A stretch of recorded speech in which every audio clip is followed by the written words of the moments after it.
IPL match ఓ యువకుడి ప్రాణం తీసింది. థార్ కారు బావిలోకి దూసుకువెళ్లడంతో ఒకరు ప్రాణాలు కోల్పోయారు. ఐపీఎల్ మ్యాచ్ చూస్తూ కార్ డ్రైవ్ చేయడంతో ఈ ప్రమాదం జరిగినట్టు తెలుస్తోంది.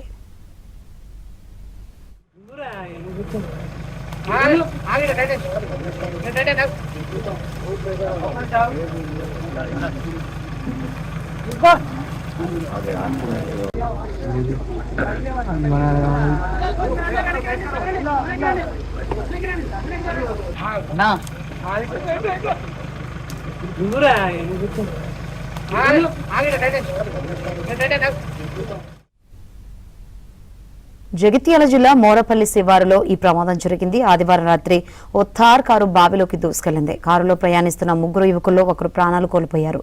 మృతుడిని జగిత్యాలకు చెందిన దాసరి అరుణ్ గా గుర్తించారు.